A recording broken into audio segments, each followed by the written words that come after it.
Bona tarda.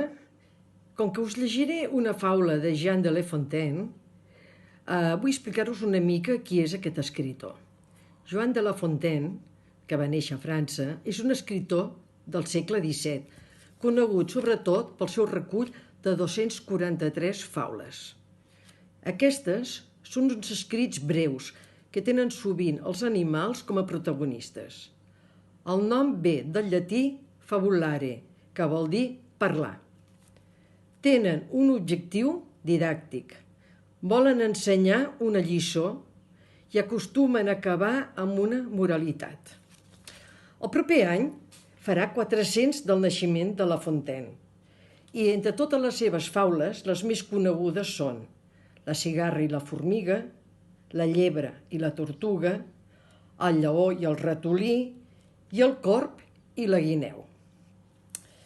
Ara us vaig a llegir aquesta última faula, El corb i la guineu.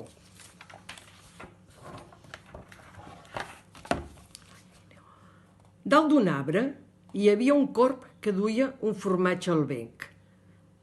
La guineu, que havia sentit l'oloreta del formatge, s'hi va acostar i li va dir: «Hola, corb, saps que avui fas molt de goig? Ets l'ocell més elegant de tot el bosc i segur que la veu la deus tenir tan bonica com les plomes de la cua». El corb va estar tan content de les paraules de la guineu que va obrir el bec per fer-li sentir la seva veu. I clar, el formatge li va caure.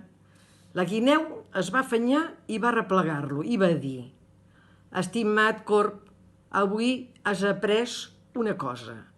Tot adulador viu gràcies a aquells que li fan cas».